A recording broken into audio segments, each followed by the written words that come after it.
Telangana Police Officers Retreat 2026 future ready policing కార్యక్రమాన్ని ఏర్పాటు చేసి సుదీర్ఘంగా మీరందరూ చర్చించి ఈ కార్యక్రమంలో డీజీపీ తెలంగాణ శివధర్ రెడ్డి గారు,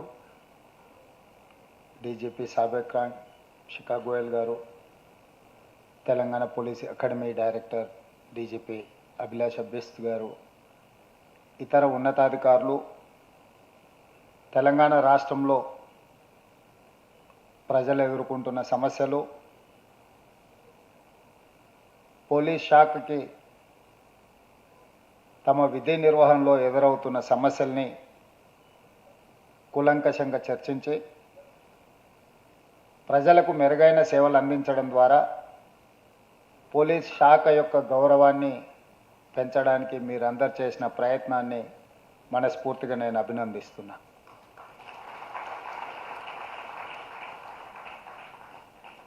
ఎప్పుడైనా ఎక్కడైనా మనం ఎక్కడున్నామో మనం తెలుసుకోగలిగితే మనం ఎక్కడికి చేరాలనుకుంటున్నామో సులువు అవుతుంది. మనం ఉన్న పరిస్థితులు మనకు తెలియనప్పుడు మనం ఎక్కడికి చేరుకోవాలనుకుంటున్నామో చేరుకోవడానికి మనం ఎన్నుకుంటున్న విధానం ఏందో మనకు తెలియని గందరగోళం ఉంటుంది. అందుకే శివధర్ రెడ్డి గారు నా దృష్టికి తీసుకొచ్చి చివరగా 2002 సంవత్సరంలో ఇలాంటి రిట్రీట్ ప్రోగ్రాం చేసినాము. ఇప్పుడు మళ్ళీ చేయాల్సిన అవసరం ఉన్నది. సమాజం ఎదుర్కొంటున్న సమస్యలు, నూతనంగా ఎదురవుతున్న నేరాల యొక్క వేగాన్ని చర్చించుకొని విశ్లేషించుకొని నూతనంగా శాఖలోకి వస్తున్న అధికారులకు అవగాహన కల్పించినప్పుడు తెలంగాణ రాష్ట్ర ప్రభుత్వము మిగతా రాష్ట్రాలకు ఆదర్శంగా నిలబడుతుంది అని చెప్పి శివధర్ రెడ్డి గారు నా దృష్టికి తీసుకురావడం జరిగింది. ఈ విషయంలో డిసెంబర్ 2025లోనే మనం ఈ కార్యక్రమాన్ని ఏర్పాటు చేసుకుందాం అనుకున్నప్పుడు స్థానిక సంస్థల ఎన్నికలు, ఆ తర్వాత వివిధ కార్యక్రమాలతో 2 సార్లు వాయిదా పడి ఈరోజు ఈ కార్యక్రమాన్ని విజయవంతంగా మనం పూర్తి చేసుకోవడం జరిగింది. నాకున్న అవగాహన challenges are 2 verticals. One is technical challenge, the other one is adaptive challenge. Technical ఛాలెంజ్ని అర్థం చేసుకోవాలి, పరిష్కరించాలి అంటే resources, time, these 2 are main ingredients. Technical ఛాలెంజెస్ని పరిష్కరించుకోవడానికి మనకు రిసోర్సెస్, సమయాన్ని కేటాయిస్తే ఆ సమస్యను పరిష్కరించుకోవచ్చు. అడాప్టివ్ ఛాలెంజ్ని పరిష్కరించుకోవాలనుకుంటే we should have common sense. మనం సమస్యను అర్థం చేసుకోవడానికి, సమస్యను అవగాహన చేసుకోవడానికి కొంత సమయం కావాలి. చాలా సందర్భాలలో సమస్య వచ్చినప్పుడు వేగంగా పరిష్కరిద్దామని పరిగెత్తుతాం. ఆ పరిగెత్తడం వల్ల సమస్య పరిష్కారం కాకపోనో అది మరింత గందరగోళానికి దారితీస్తుంది. నా దృష్టిలో ఎంత పెద్ద సమస్య అయినా, ఎంత ఉపద్రవం మీకు ముంచుకొచ్చినా పోలీసు శాఖకు ఉండవలసిన, అధికారికి ఉండవలసిన సంవయనం ఏంటంటే మొట్టమొదట ఆ సమస్యను అర్థం చేసుకోవడంలోనే 50% ఆ సమస్యకు పరిష్కారం దొరికినట్టు. మీకు ఎదురైన సమస్య ఏందో మీకు అర్థమైతే, మీకు ఎదురైన సమస్యలో ఉన్న లోతును మీరు అవగాహన చేసుకుంటే మీరు సమస్యను పరిష్కరించడం సులువు అవుతుంది. సమస్యనే మీకు అర్థం కాలేదు కానీ ఆ సమస్యను పరిష్కరించడానికి చాలా వేగంగా కదిలినాము అని అంటే అది ఎక్కడికి దారితీస్తుందో మీకు తెలియదు. అందుకే ఈరోజు మీరు వివిధ అంశాలకు సంబంధించి 6 వర్టికల్స్ కింద సైబర్ క్రైమ్ కావచ్చు, నార్కోటిక్స్ కావచ్చు, ట్రాఫిక్ కావచ్చు, రిక్రూట్మెంట్ కావచ్చు, ఫైనాన్షియల్ ఇష్యూస్ కావచ్చు, మీ స్టాఫ్ ప్యాటర్న్ కావచ్చు, వీటన్నిటికీ సంబంధించి మీరు కొన్ని గ్రూపులుగా అధికారులు దాదాపుగా 245 మంది అధికారులు ఈ సమావేశ మందిరంలో ఉన్నారు. ప్రతి ఒక్క వర్టికల్కి ఒక డీజీపీ క్యాడర్ ఆఫీసర్ హెడ్ చేస్తూ మిగతా ఇందులో ఆసక్తి కలిగిన ఆఫీసర్లందరూ కూర్చొని మీరు ఆ సమస్య లోతును విశ్లేషించి సమస్యల్ని ప్రస్తావించడమే కాకుండా సమస్యలకు పరిష్కారాన్ని చూపించాలని కొన్ని ప్రతిపాదనలు రాష్ట్ర ప్రభుత్వం ముందుకు తీసుకొచ్చింది. ఈ సమస్యల పట్ల రాష్ట్రం ఎదుర్కొంటున్న సమస్యల పట్ల ముఖ్యంగా ఏ రాష్ట్రమైనా ఏ దేశమైనా అభివృద్ధి జరగాలి అంటే మొట్టమొదట రాష్ట్రంలో ఆ ప్రాంతంలో శాంతి భద్రతలు బలంగా ఉండాలి. శాంతి భద్రతలు లేని గ్రామమైనా పట్టణమైనా రాష్ట్రమైనా నగరమైనా ఎవరు పెట్టుబడులు పెట్టడానికి కానీ ఎవరు ఇతర ప్రాంతాల నుంచి వ్యాపారాలను నిర్వహించడానికి రారు. ఈరోజు ప్రపంచ దేశాల్లో మీరు ఎక్కడైనా చూడండి, లా అండ్ ఆర్డర్ కంట్రోల్ చేయగలిగిన రాష్ట్రాలలోనే పరిశ్రమలు రావడం, ఆ పరిశ్రమలలో ఉత్పత్తి ప్రారంభించడం, ఆ తర్వాత రాష్ట్రం యొక్క ఆర్థిక పరిస్థితులు మెరుగుపడడం మనం చూస్తున్నాం. ఈరోజు హైదరాబాద్లో కోర్ అర్బన్ రీజియన్ మనం ఒక పాలసీ డాక్యుమెంట్ చేసుకున్నాం. తెలంగాణ రాష్ట్ర ప్రభుత్వం 2 సంవత్సరాల క్రితం ఏర్పడిన తర్వాత పాలసీస్ లేకుండా మనం పరిపాలన చేస్తే పాలసీ పెరాలసిస్ వస్తుంది. I don't want to take that risk. That is why I have decided to take a policy. That is what Telangana Rising 2047. Now we have decided to reach 2047, $3 trillion economy. My target is 2034 is $1 trillion economy. By 2047, $3 trillion economy. ఈ రోజు దేశ జనాభాలో 2.5% మనం ఉన్నాం. కానీ ఈ దేశ జీడిపిలో 5% మనం ఈరోజు కంట్రిబ్యూట్ చేస్తున్నాం. కానీ రాబోయే 22 సంవత్సరాలలో 2047కి ఈ దేశం 100 సంవత్సరాల స్వతంత్ర ఉత్సవాలను మనం జరుపుకోబోతున్నాం. ఆ సమయానికి ఈ దేశంలోనే తెలంగాణ రాష్ట్రం అత్యంత అభివృద్ధి చెందిన రాష్ట్రంగా సాంకేతిక పరంగా ప్రపంచాన్నే ఛాలెంజ్ చేసే విధంగా తెలంగాణ రాష్ట్రాన్ని ముందుకు తీసుకువెళ్ళాలి అని చెప్పి మన రాష్ట్ర ప్రభుత్వం భావిస్తున్నది. అందుకే ఈరోజు గ్లోబల్ సమ్మిట్ ఆర్గనైజ్ చేసి గ్లోబల్ సమ్మిట్లో దాదాపుగా 60 నుంచి 70 దేశాలకు సంబంధించిన ప్రతినిధులు గ్లోబ్ 500 కంపెనీస్లో దాదాపుగా 100+ కంపెనీస్ మన గ్లోబల్ సమ్మిట్లో పార్టిసిపేట్ చేయడం జరిగింది. చాలా కంపెనీలు మనతో MOU చేయడం జరిగింది. ఈరోజు మనం పెట్టుబడులను ఆకర్షించడానికి, ఈరోజు మన రాష్ట్రాన్ని అభివృద్ధి పదం వైపు నడిపించడానికి పర్టికులర్గా outer ring road inside 2100 square kilometers. This is called core urban region economy, called CURE. We wanted to cure this area. ఈ రోజు దేశంలో ఉన్న ప్రధానమైన నగరాలు ఢిల్లీ, ముంబై, బెంగళూరు, చెన్నై ఆర్ కల్కట్టా.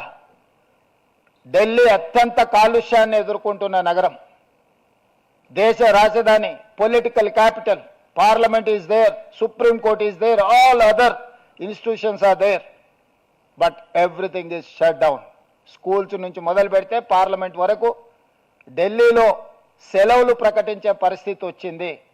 అత్యంత కాలుష్యమైన నగరం ఈ దేశంలోనే కాదు ప్రపంచంలోనే ఢిల్లీ నగరానికి గుర్తింపు వచ్చిన పరిస్థితి వచ్చింది అని అంటే ప్రభుత్వాల యొక్క ఆలోచన విధానంలో లోపం ఉండడం వల్ల ఈరోజు ఢిల్లీ నగరం నివసించడానికి యోగ్యం కాని నగరంగా మారుతుంది.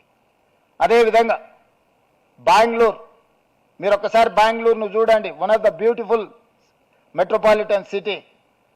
ట్రాఫిక్ జామ్లు, హెజార్డ్ డెవలప్మెంట్స్ రావడంతో బెంగళూరులో ఎయిర్పోర్ట్కి వెళ్ళాలంటే ఎప్పుడు ఇంట్లో నుంచి బయలుదేరాలనో తెలియని పరిస్థితి, ఎన్ని గంటలు రోడ్డు మీద మనం ఉంటామో మనకు తెలియని పరిస్థితి. అందుకే ఈరోజు ఐటీ ఇతర పరిశ్రమలు తెలంగాణ రాష్ట్రానికి తరలి వస్తున్నాయి. ముంబై ఫైనాన్షియల్ క్యాపిటల్లో వర్షం వస్తే నగరం అతలాకుతలమైపోతుంది. ఈరోజు అక్కడ నివసించలేని పరిస్థితి. చెన్నై నగరం వర్షం వస్తే పడవల్లో ప్రయాణించాల్సిన పరిస్థితి.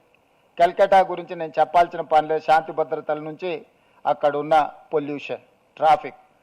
సో ఈ మెట్రోపాలిటన్ నగరాల నుంచి హైదరాబాద్ నగరం కానీ ముఖ్యంగా పోలీస్ శాఖ నిశితంగా గమనించి నేర్చుకోవాల్సిన అవసరం ఉన్నది.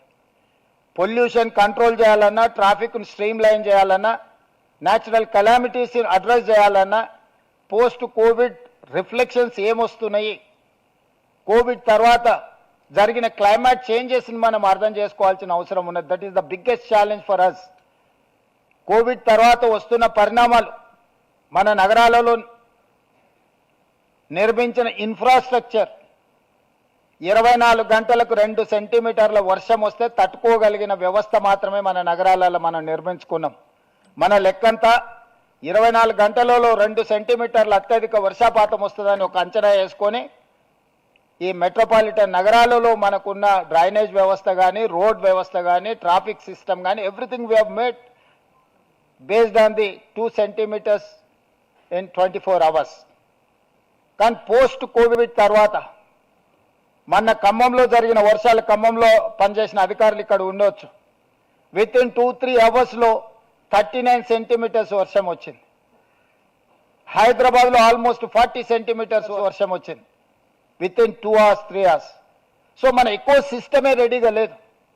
మనం ఎవరం ఈ అర్బన్ ఛాలెంజెస్ను, ఈ క్లైమేట్ చేంజెస్ని, వీటన్నిటిని మనం అర్థం చేసుకోవడానికి ట్రై చేయట్లేదు. ఈ సిస్టంలో ఫస్ట్ బ్లేమ్ అయ్యేది పోలీస్ వ్యవస్థ. మొట్టమొదట ఏ ఆపద వచ్చినా, ఏ సమస్య వచ్చినా, అది డిజాస్టర్ త్రూ వచ్చిందా, న్యాచురల్ కెలామిటీ వచ్చిందా, ఏ సిస్టంలో వచ్చినా కూడా ప్రజలు మొట్టమొదట సహాయం కోసం చూసేది పోలీస్ వ్యవస్థ. ఇన్ని సంవత్సరాలు మీరు కష్టపడి సంపాదించుకున్న ఒక గొప్ప మీ మంచితనమో లేకపోతే ఈ సిస్టమ్ మీరు బిల్డ్ చేయడం వల్ల ఈ దేశ ప్రజలు సమస్య వచ్చినప్పుడు మొట్టమొదట పోలీసుల కోసం ఎదురు చూస్తారు. Not political system, not executive officer. మొట్టమొదట సమస్య వచ్చినప్పుడు బాధితులకు గుర్తొచ్చేది పోలీస్ సిబ్బంది, పోలీస్ శాఖ. అట్లా మీరు గుర్తింపు తెచ్చుకున్న మీరు ఈరోజు నూతన సమస్యల్ని ఎదుర్కొంటున్నారు. ఒకప్పుడు మీకున్న సమస్య తీవ్రవాదం అయి ఉండొచ్చు. తీవ్రవాదాన్ని ఎదుర్కోవడానికి ఆక్టోపస్ తీసుకొచ్చిండ్రు, గ్రే హ్యాండ్స్ తీసుకొచ్చిండ్రు, ఎస్ఐబీలను తీసుకొచ్చిండ్రు, ఇతర వ్యవస్థలను తీసుకొచ్చిండ్రు. After 25-30 years, after 40 years, you have achieved your goal more or less 98%, or we are going to reach 100%. అవినీతిని ఎదుర్కోవడానికి ఏసీబీ, సిస్టంల ఫెయిల్యూర్ని రీచ్ చేయడానికి విజిలెన్స్ అండ్ ఎన్ఫోర్స్మెంట్, ఇతర రాష్ట్రాలలో నేరాలు జరిగినప్పుడు ఈ రాష్ట్రంలోనే, ఈ జిల్లాలు ఈ రాష్ట్రంలోనే కాదు పక్క రాష్ట్రాల్లో విచారణ చేయాలనుకున్నప్పుడు సిబిసిఐడి లాంటి వ్యవస్థల్ని మీరు ఏర్పాటు చేసుకున్నారు. ఈరోజు ఇవి సరిపోవడం లేదు. ఈరోజు ప్రపంచంలో జరిగిన మార్పులు, 40 సంవత్సరాల క్రితం కంప్యూటర్ అంటే మనకు పెద్దగా తెలియదు, మొబైల్ అంటే మనకు అందుబాటులో లేదు, వైఫై లాంటి టెక్నాలజీస్ మనం చూడలే. సో మనం పోలీస్ మాన్యువల్స్ రాసుకున్నప్పుడు మనకున్న ఛాలెంజెస్ బేసిస్ మీద మనం రాసుకున్నాం.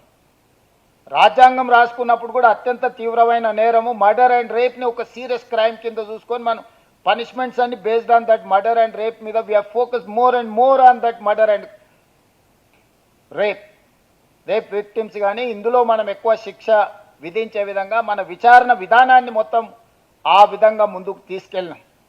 ఫిజికల్ క్రైమ్ మీద మన పోలీస్ ఇన్వెస్టిగేషన్ అంతా ఆధారపడే విధంగా మన మాన్యువల్స్ కానీ మన ఎకో సిస్టమ్ని అంతా బిల్డ్ చేసుకున్నాం. Today physical crime is not there. The cyber crime has entered in our era. Drugs, narcotics, dark websites, నేర స్వరూపమే మారిపోయింది. గతంలో నేరం చెయ్యాలంటే ఫిజికల్గా ఒక వ్యక్తి వచ్చేవాడు, ఒక ఏదైనా ఇప్పుడు మనం అనుకున్న నేరాలు చేయాలంటే ఇప్పుడు ఏ రాష్ట్రంలో అయినా ఏ దేశంలో అయినా ఎక్కడైనా కూర్చొని మన చేతిలో ఉండే మొబైల్లోకి ఎంటర్ అయ్యిందంటే మన లైఫ్లోకి డైరెక్ట్గా ఎంటర్ అయినట్లని. డ్రగ్స్ ఎక్కడి నుంచి అయినా ఆపరేట్ చేయొచ్చు. మన దగ్గర కొకైన్, హెరాయిన్ మనం ఏం పండించం. మేబీ గంజాయి మన దగ్గర పండిస్తుండొచ్చు ఏఓబి ఏరియాలో, ఇతర ప్రాంతాలలో. సో ఈరోజు డ్రగ్ పెడ్లర్స్, సైబర్ క్రైమ్, ఇవన్నీ కొత్త సమస్యలు మనకు. ఈ కొత్త సమస్యలు ఉత్పన్నమవుతున్నప్పుడు పోలీస్ శాఖ సంసిద్ధత వ్యక్తం చేయాలి. మీరు అప్గ్రేడ్ అవ్వాల్సిన అవసరం ఉంది. ప్రభుత్వాలకు విధానపరమైన నిర్ణయాలను తీసుకోవాల్సిన పరిస్థితులు ఉత్పన్నమైనవి. అందుకే ఈరోజు మనం సైబర్ క్రైమ్ని అడ్రస్ చేయడానికి మీరు సైబర్ క్రైమ్ ఇప్పుడు డ్రగ్స్ రిలేటెడ్ మీరు ఏ కేసు పట్టుకున్న ఫోరెన్సిక్ అనాలిసిస్ ఇంపార్టెంట్. ఈరోజు మీరు ఏ ఈడీ ఇన్కమ్ ట్యాక్స్ ఏ కేసు తీసుకున్నా కూడా మీకు డిజిటల్ క్రైమ్ పెరిగిపోయింది. డిజిటల్ ఎవిడెన్స్ ఈరోజు మీరు కేసులను నిరూపించడానికి వచ్చినప్పుడు ఎవిడెన్స్ కింద పెట్టాలి. డిజిటల్ ఎవిడెన్స్ 99% సెకండరీ ఎవిడెన్స్ కింద తీసుకుంటున్నాయి కోర్టులు, ప్రైమరీ ఎవిడెన్స్ కింద కన్సిడర్ చేయట్లేదు. చిన్న చిన్న ఇష్యూస్ ఫోరెన్సిక్ ల్యాబ్ పంపిస్తే డేస్ టుగెదర్, మంత్స్ టుగెదర్ ఈరోజు ఆలస్యం అవుతుంది. Not only equipment, you don't have establishment. మన దగ్గర సాంకేతిక పరమైన నైపుణ్యం ఉన్న అధికారులు లేకుండా పోయినరు. ఒకప్పుడు మనకు సమస్య వచ్చినప్పుడు గ్రేహాండ్స్లో ట్రైనింగ్ ఇచ్చినాం, ఆక్టోపస్లో ట్రైనింగ్ ఇచ్చినాం, అదర్ ఫీల్డ్స్లో మీరు ఎంపవర్ చేశారు మీ యూనిఫామ్డ్ ఫోర్సెస్ని. కానీ ఈరోజు అలాంటి నేరాలు తగ్గిపోయినాయి. కొత్త నేరం వచ్చి నేర స్వభావమే మారిపోయింది. సో ఇప్పుడు మీరు ఫ్రెష్ రిక్రూట్మెంట్ కానీ సీనియర్ ఆఫీసర్స్ మిమ్మల్ని మీరు అప్గ్రేడ్ చేసుకోవాల్సిన సిచ్యువేషన్ వచ్చింది. You have to face that challenge, you have to overcome that challenge. మనం అప్గ్రేడ్ కాకుండా పోతే ఈరోజు జరుగుతున్న నేరాలను ఉన్నతాధికారులుగా మీరు వాటిని పరిష్కరించలేరు. మనం అవగాహన చేసుకోవడానికి కూడా కష్టం.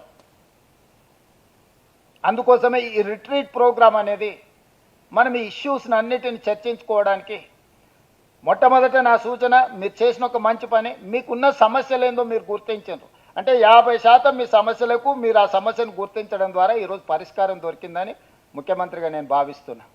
మిగతా 50% ప్రభుత్వం తీసుకునే నిర్ణయాన్ని బట్టి పరిష్కారం జరుగుద్ది. మీ సమస్యనే మీకు తెలియకపోతే, మీ సమస్యను ఎలా పరిష్కరించుకోవాలనో మీకు అవగాహన లేకపోతే రాష్ట్ర ప్రభుత్వం చేయడానికి కూడా ఏమీ ఉండదు. అందుకే ఈరోజు మీరు ఒక మంచి కార్యక్రమాన్ని తీసుకొని నార్కోటిక్స్లో కానీ సైబర్ క్రైమ్లో కానీ ఇతర అంశాల పట్ల మీరు ఏదైతే విశ్లేషించుకున్నారో దీన్ని లీగల్ ఫ్రేమ్వర్క్లోకి తీసుకురావాలంటే sometimes government of India is having some rules and regulations, state is having some other.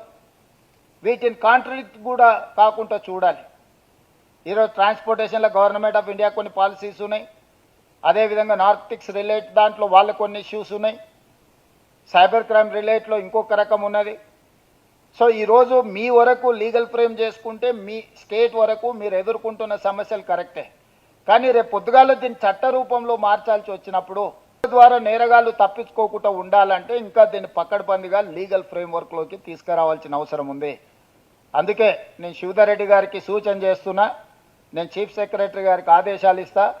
Chief secretary గారు చైర్పర్సన్గా, మీరు కో చైర్మన్గా వండుకుంటూ లా సెక్రటరీ ఇందులో ఉండాలి. ఫైనాన్షియల్ కాంకరెన్స్ ఉన్నది, ఎంత ఆర్థికపరమైన భారం పడుతుంది, రాష్ట్ర ప్రభుత్వానికి ఎంత వెసులుబాటు ఉందనేది అర్థం చేసుకోవాలంటే ఫైనాన్స్ సెక్రటరీ గారు ఇందులో ఉండాలి. ట్రాన్స్పోర్ట్ స్పెషల్ చీఫ్ సెక్రటరీ ఇందులో మెంబర్గా ఉండాలి. ఎందుకంటే దీంట్లో మెనీ కాంప్లికేషన్స్ ఉన్నాయి.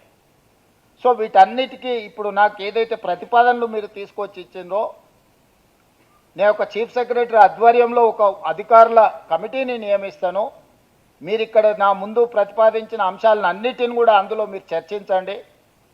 మీకు ఆర్థికపరమైన భారం ఎంత ఉంది, న్యాయపరమైన చిక్కులు ఇందులో ఏమున్నాయి, సాంకేతికపరమైన అంశాలు ఏమున్నాయి, పరిపాలనాపరమైన అంశాలను ఏ విధంగా మీరు అడ్రస్ చేయాలా, అల్టిమేట్గా దీని కార్యరూపంలో దాల్చి ఒక చట్టంగా మార్చుకోవాలంటే తీసుకోవాల్సిన జాగ్రత్తలు ఏమేమి ఉన్నాయో వాటి అన్నిటిని తీసుకొని ఒక లీగల్ ఫ్రేమ్వర్క్లో ఈ ప్రపోజల్స్ గవర్నమెంట్ దగ్గరకు వస్తే గవర్నమెంట్ తప్పకుండా వీటి అన్నిటిని పరిగణలోకి తీసుకుంటుంది.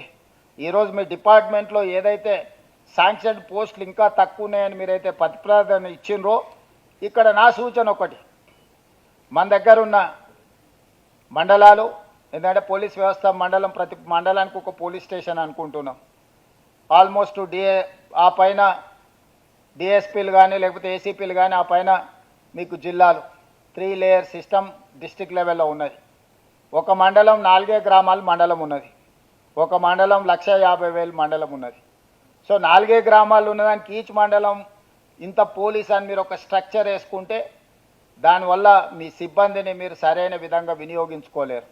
చిన్న మండలాన్ని దృష్టిలో పెట్టుకొని మీరు సిబ్బందిని నిర్ణయిస్తే 1,50,000 జనాభా ఉన్న మండలంలో మీకు ఆ సిబ్బంది సరిపోదు. అందుకోసమని మీరు ఇంటర్నల్గా ఒక కమిటీ వేసుకోండి, రేషనలైజ్ చేయండి. ఎక్కడ ఒక మండల స్థాయిలో మీకు ఎంతమంది అవసరం ఉన్నారో, ఒక ఏసీబీ స్థాయిలో మీకు ఎంతమంది అవసరం, ఆ పరిధిలో ఎన్ని పోలీస్ స్టేషన్లు ఉన్నారు, ఎంత జనాభా ఉంది, మీకు ఎంతమంది అధికారులు కావాలి. ఒక జిల్లా, గతంలో ఒక జిల్లా అంటే ఫర్ ఎగ్జాంపుల్ మహబూబ్నగర్ డిస్ట్రిక్ట్ అంటే 64 మండలాలు. అప్పుడు ఎస్పీలు ఒక రోజు ఒక వైపు బయలుదేరితే మళ్ళీ 2 రోజుల తర్వాత వెనక్కి హెడ్ క్వార్టర్స్కి వచ్చేటోళ్ళు. ఇప్పుడున్న జిల్లా ఫర్ ఎగ్జాంపుల్ వనపర్తి జిల్లా కావచ్చు, లేకపోతే రాజన్న సిరిసిల్ల జిల్లా కావచ్చు, ఉదయం 8 o'clock బయలుదేరితే 11 o'clock అన్ని పోలీస్ స్టేషన్లు చూసుకొని మళ్ళీ ఇంటికి వచ్చేసేయచ్చు. హార్డ్లీ 2.5 hours మీరు జిల్లా మొత్తం అన్ని పోలీస్ స్టేషన్లు ఇన్స్పెక్షన్ చేయొచ్చు. సో ఇట్లాంటి ఛాలెంజెస్ మీ ముందున్నాయి. హైదరాబాద్ సిటీని తీసుకుంటే ఒక డిస్ట్రిక్ట్ కింద హైదరాబాద్ ఉంటే దాదాపుగా 1 కోటి జనాభా ఉన్నారు. ఒక కమిషనర్ హైదరాబాద్ మొత్తం తిరగాలనుకుంటే చాలా టైం పడుతుంది. సో ఈ ఇర్రేషనల్గా ఉన్న పరిపాలన నిర్ణయాలు ఇది ప్రభుత్వ ఉద్యోగుల మీద అత్యధికంగా ప్రభావం చూపిస్తుంది. పని ఒత్తిడి, అసలు పని లేని వాళ్ళు అసలు పని లేక ఇబ్బంది పడుతున్నారు. పని ఎక్కువైపోయి ఆ పని ఒత్తిడికి లోనయ్యేటోళ్ళు ఇంకొంతమంది ఉన్నారు. అందుకోసమని నేను డీజీపీ గారికి సూచన చేస్తున్నా, మీరు రేషనలైజ్ చేసుకోండి మీ స్టాఫ్ని. ఏ మండలంలో ఎంత జనాభా ఉన్నారు, మీరు జనాభా ప్రాతిపదికన మీకు పోలీసింగ్ కోసం కూడా ఒక మాన్యువల్ ఉన్నట్టున్నది నాకు తెలిసినంత వరకు. ఎంతమందికి ఒక అధికారి ఉండాలి, ఒక కానిస్టేబుల్ ఉండాలి, లేకపోతే ఒక హెడ్ కానిస్టేబుల్ ఉండాలి, ఒక ఎస్ఐ ఉండాలని జనాభా ప్రాతిపదికన ఏదైతే మీ మాన్యువల్స్ ఉన్నాయో మీరు ఒక్కసారి దాన్ని ఎగ్జామిన్ చేయండి. ఒక జిల్లాకి ఎంత స్టాఫ్ కావాలా. ఇప్పుడు ఒక పెద్ద జిల్లా ఉన్నా నాకు 2 IPSలు ఉంటే సరిపోద్ది. ఒక ఎస్పీ ఉండి ఒక నాన్ క్యాడర్ అంటే క్రైమ్ చూడడానికి ఒకరిని వేస్తే మిగతా నాన్ క్యాడర్ వాళ్ళని వేసుకున్నా. కానీ అదే హైదరాబాద్ డిస్టిక్లోకి వస్తే నాకు 50 మందిని పెట్టినా సరిపోదు. ఎందుకంటే ఇక్కడ నాకు సైబర్ క్రైమ్ ఉంటుంది, ఈగల్స్, డ్రగ్స్ ఉన్నాయి, ట్రాఫిక్ ఇష్యూస్ ఉన్నాయి, అదర్ ఆల్ ఇష్యూస్ ఉన్నాయి. నీకు వనపర్తి జిల్లాలో ఒక IPS ఉంటే మోర్ దాన్ ఎనఫ్. అట్లా అంటే ఆ IPSకు పనే లేకుండా పోద్ది. కానీ అదే హైదరాబాద్ డిస్ట్రిక్ట్కి వచ్చేటప్పటికి మీకు 30-40 మంది IPSలను పెట్టినా కూడా సరిపోనంత పని ఉంది. సో ఇట్లాంటి విషయాలను అన్నిటిని కూడా శాఖాపరంగా మొదట మీరు విశ్లేషించుకోండి. హ్యూమన్ రిసోర్స్ని రేషనలైజ్ చేయడం, హ్యూమన్ రిసోర్స్ని ఒక పద్ధతిలో వాడుకోవడం అనేది కూడా పరిపాలనలో ఒక భాగం. కాబట్టి మీరు ఏదైనా ఇంటర్నల్ ఒక అరేంజ్మెంట్ చేసుకోండి. దీన్ని ఏ రకంగా రేషనలైజ్ చేయాలి, ఏ రకంగా ఈ అధికారులను మనం సద్వినియోగం చేసుకోవాలి, ఏ రకంగా వీళ్ళకు పని కల్పించాలి, ఏ రకంగా పని ఒత్తిడి ఎక్కువ ఉన్న వాళ్ళకు ఆ ఒత్తిడి తగ్గించాలి. ఈరోజు ఇంతకుముందు మీరు ర్యాపిడ్ యాక్షన్ ఫోర్స్ లాంటి వాళ్ళని, లేకపోతే మహారాష్ట్రలో స్పెషల్ టీమ్స్ ఉన్నట్టున్నాయి, అంటే ఏదైనా ఇన్సిడెంట్స్ జరిగితే ఎస్కేఫ్ లాంటివి ఉన్నట్టున్నాయి. అట్లనే ఈరోజు మీరు అడిగినారు. కానీ మీకు గ్రే హ్యాండ్స్లో 1200 మంది వెల్ ట్రైన్డ్ ఫోర్స్ ఉంది. ఈరోజు మీ కోంబింగ్ ఇవన్నీ తగ్గిన సందర్భంలో వాళ్ళని ఎక్కడో ఒక దగ్గర మళ్ళీ మీరు రీఅరేంజ్మెంట్ చేసుకోవాలి.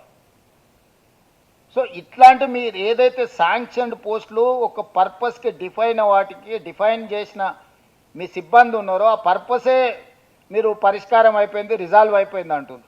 మరి అక్కడ ఆ సిబ్బందిని కొనసాగించడం వల్ల ఏమి ప్రయోజనము, వాళ్ళు ఎందులో నిష్ణాతులు. ఇంతకుముందు డిజాస్టర్లే స్టేట్కి డిజాస్టర్ టీంలు వేసినాం, ఆల్మోస్ట్ 2000 మందిని ఈరోజు మనం ఆ డిపార్ట్మెంట్లో యాడ్ చేసినాం. ఈరోజు హైదరాబాద్లో మేజర్ ఇష్యూస్ని అడ్రస్ చేయడానికి హైడ్రా తీసుకున్నాం. హైడ్రాలో ఆల్మోస్ట్ ఈరోజు 3000 మంది సిబ్బంది పనిచేస్తున్నారు, ఒక ఐజీ కార్డర్ ఆఫీసర్ ఉన్నాడు.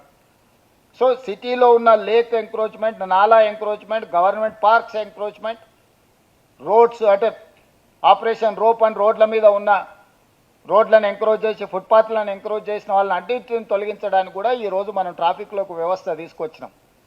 ఇంతకుముందు ట్రాఫిక్లో లూజ్ అండ్ అపాయింట్మెంట్స్ ఉండే, ఇప్పుడు స్ట్రక్చరల్గా మనం డిఐజీ క్యాడర్, ఆ తర్వాత ఎస్పీ క్యాడర్ స్ట్రక్చర్డ్గా ఈరోజు మనం హైదరాబాద్, సైబరాబాద్, మల్కాజ్గిరి కమిషనరేట్లల్లో పోలీస్ సిబ్బందిని రేషనలైజ్ చేసుకున్నాం, జోన్స్ను రేషనలైజ్ చేసుకున్నాం, కో టర్మినస్ చేసిన మున్సిపల్ని మిమ్మల్ని ఎగ్జాక్ట్గా మీ డీసీపీకి ఒక జోనల్ కమిషనర్ మున్సిపాలిటీకి ఎగ్జాక్ట్గా కో టర్మినస్ చేసినాం.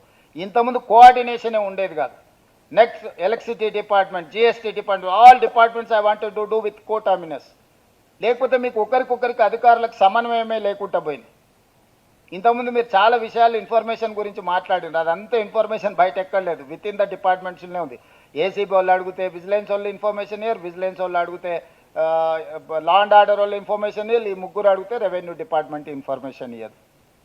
సో మీ డిపార్ట్మెంట్లో ఉన్న విచారణలో మీరు సేకరిస్తున్న సమాచారాన్ని అంతా కూడా ICCCలో ఒక డేటాబేస్ తయారు చేయండి.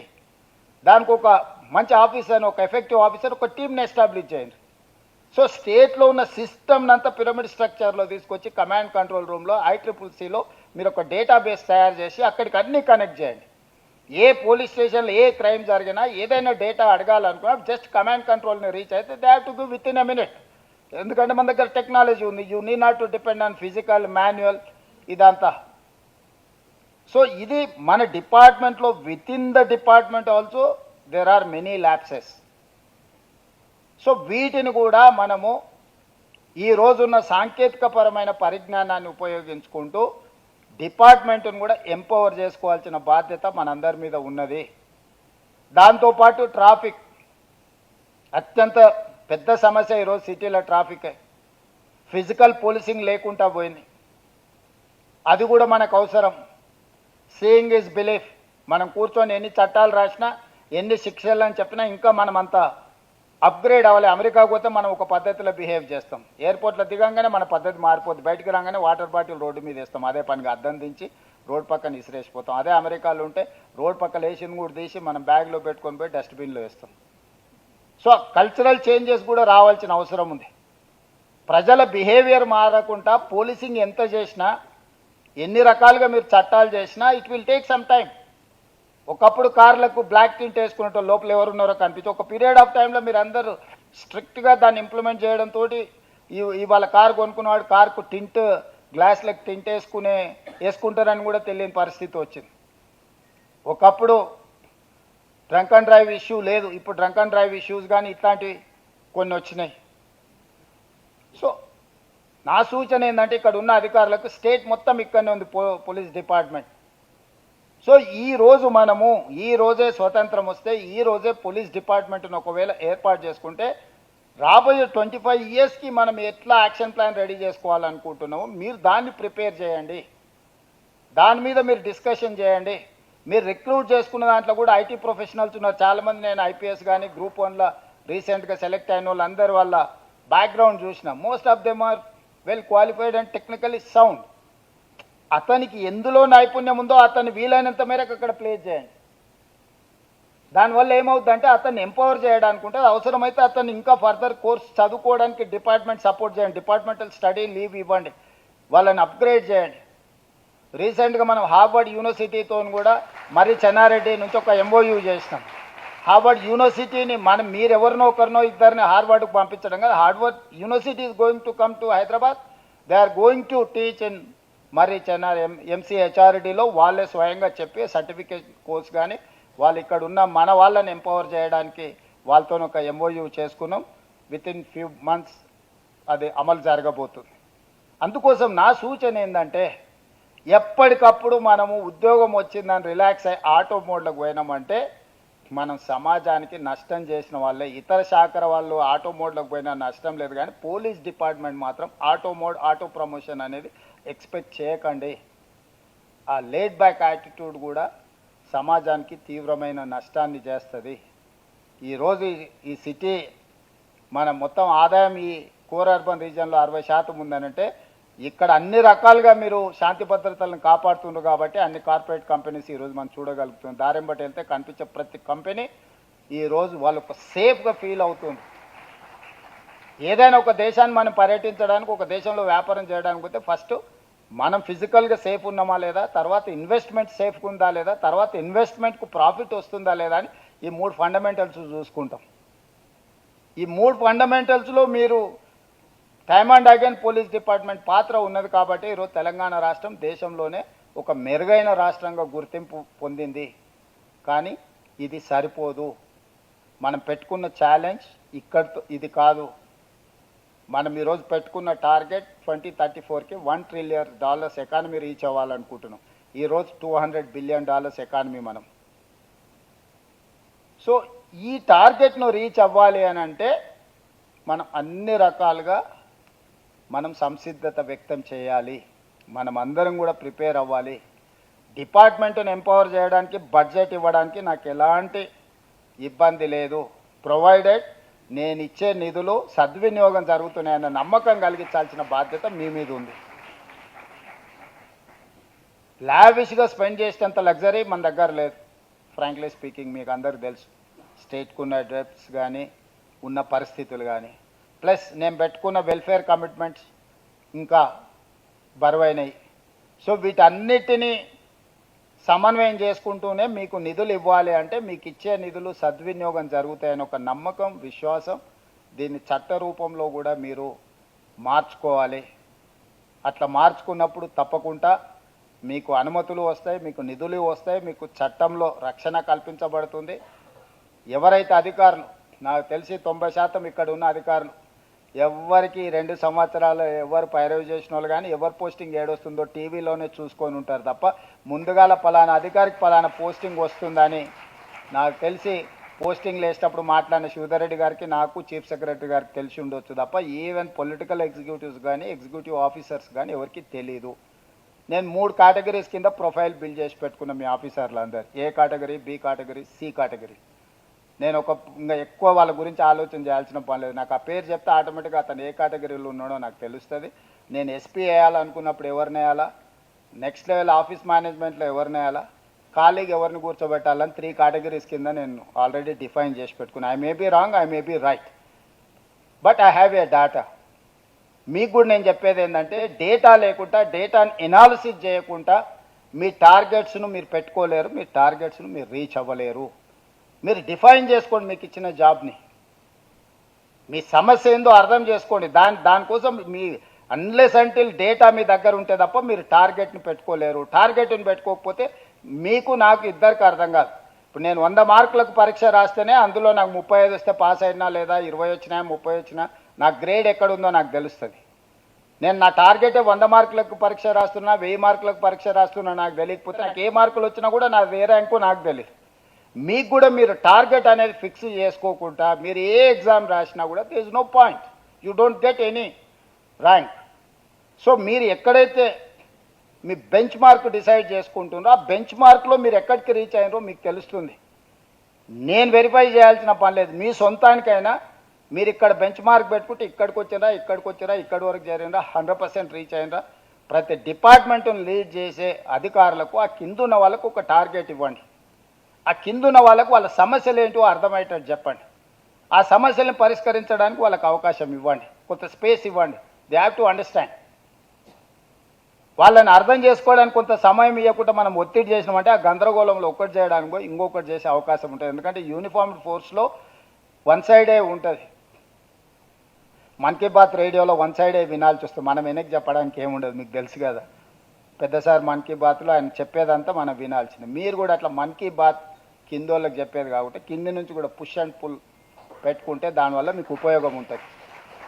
గ్రౌండ్ రియాలిటీ ఒక స్టేజ్ తర్వాత మనందరం, నేను జెడ్పీటీసీగా ఉన్నప్పుడు నాకు ఒక ఫీడ్బ్యాక్ ఉండేది, నేను ఎమ్మెల్సీగా ఉన్నప్పుడు నాకు ఇంకో రకం ఫీడ్బ్యాక్ ఉండేది, నేను ఎమ్మెల్యే అయినప్పుడు నాకు ఎక్కువ ఫీడ్బ్యాక్ ఉండేది. ఎందుకంటే ప్రతి గ్రామంలో జనాల్లో నేను కలిసేటోని. ఎంపీ అయినాక అది తగ్గిపోయింది, ముఖ్యమంత్రి అయిపోయినాక ఇంకా తగ్గిపోయింది. కాకపోతే ఆ ప్రీవియస్ ఎక్స్పీరియన్సే ఈరోజు నేను షో రన్ చేయడానికి పనికొస్తుంది. సో గ్రౌండ్లో ఎవరైతే పని చేస్తాడో అతనికి ఎక్కువ అవగాహన ఉంటుంది. గ్రౌండ్లో ఉండే వాళ్ళతోనే టాప్లో ఉండే వాళ్ళు ఒక కనెక్ట్ బిల్డ్ చేసుకుంటే దాంతో మనకు సమస్యలు ఏ విధంగా ఉన్నాయో అర్థమవుతాయి, సమస్యలకు పరిష్కారం ఉంటుంది. ప్రతి ఇష్యూను మెకానికల్గా అడ్రస్ చేయకండి. మీ సబార్డినేట్స్ను కానీ సమస్యతో వచ్చిన బాధితులను కానీ హ్యూమన్ టచ్ అనేది very important, particular in police department. అధికారులకు మధ్యన కానీ అధికారుల మధ్యలో సబార్డినేట్స్ను కానీ మనం ఒక 5 నిమిషాలు వాళ్ళని ఆగి పలకరించి మాట్లాడితే కూడా they feel more happy and they work 2 more hours extra. మనం అసలు పలకరియకుండా వాళ్ళని అసలు మనుషుల్లాగానే చూడకుండా వ్యవహరించినప్పుడు కొన్నిసార్లు ఏమైందనంటే వాళ్ళు కూడా ఇక ఒక రకంగా వ్యవహరిస్తారు. ఎందుకంటే నేను పొలిటికల్ సిస్టంలో చూస్తుంటా.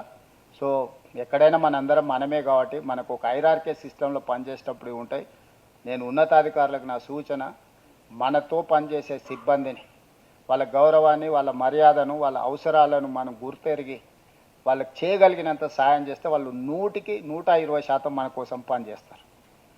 అది ఖచ్చితంగా మీరు కొత్తగా ఇంతకుముందు చేసేవాళ్ళు చాలామంది ఉన్నారు. ఎవరైనా మేము మొత్తం సూపర్ బాస్ అనుకునే వాళ్ళకు కూడా నా సూచన ఇది, చిన్న చిన్న కరెక్షన్స్ మనకి చాలా రిజల్ట్ ఓరియంటెడ్గా పనిచేయడానికి అవకాశం ఉంటుంది. మన లైఫ్లో కరెక్షన్ చేసుకుంటే తప్పేం లేదు.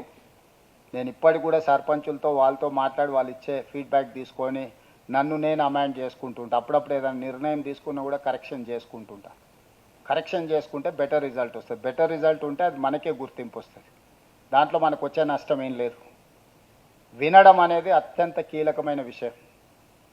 వినకుండా చేస్తే కొన్నిసార్లు సక్సెస్ వస్తుంది, కానీ అన్నిసార్లు సక్సెస్ రాదు. వినడం వల్ల చాలా సమస్యలకు పరిష్కారం దొరుకుతుంది.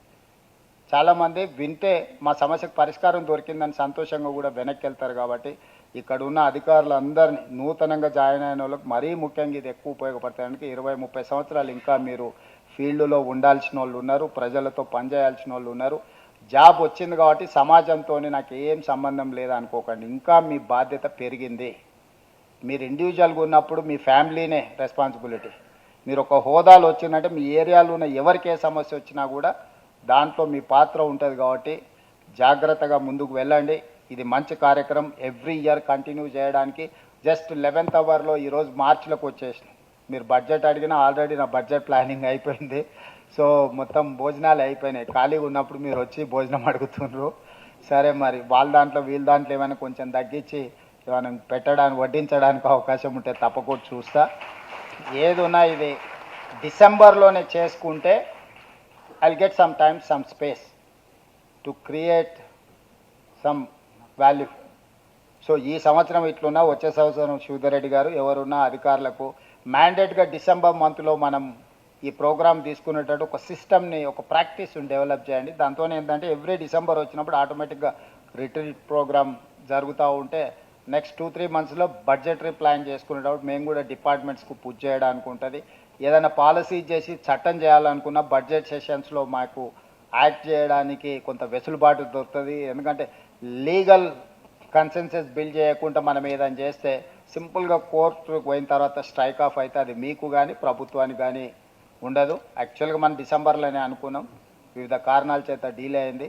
వచ్చే 2027 రిట్రీట్ ప్రోగ్రామ్ 2026 డిసెంబర్లోనే ప్లాన్ చేయండి.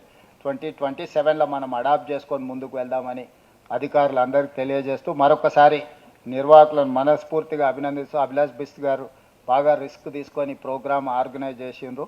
మిమ్మల్ని అందరినీ అభినందిస్తూ సెలవు తీసుకుంటున్నాను.